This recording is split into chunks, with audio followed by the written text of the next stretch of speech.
Of நம்ம ride ஆரம்பிச்சதுலேருந்து கிட்டத்தட்ட 30 kilometres ஓட்டிட்டு வந்துட்டோம். இன்னும் 270 கிலோமீட்டர்ஸ் இருக்குங்க. இது என்னடா ஹிந்தியில் எழுதியிருக்காங்க. மாப்பிள்ளை பெட்ரோல் தானே இது? இது பெட்ரோல் தானே? டே இந்த ஊர் சாப்பாடு கூட கம்பேர் பண்ணும்போது பெட்ரோல் விலை கம்மியாக தெரியுதுடா என் கண்ணுக்கு. ஆமாம், நம்ம இந்தியன் கரன்சி படி 1 லிட்டர் 100 ருபீஸுங்க. இங்கே இந்த ஊர் கணக்குப்படி 161 ரூபாங்க. ஸ்டார்ட் பண்ணி இப்போ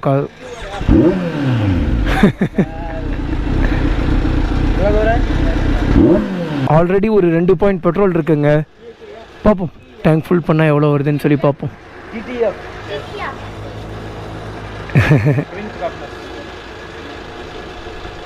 போய்கிட்டே இருக்கே.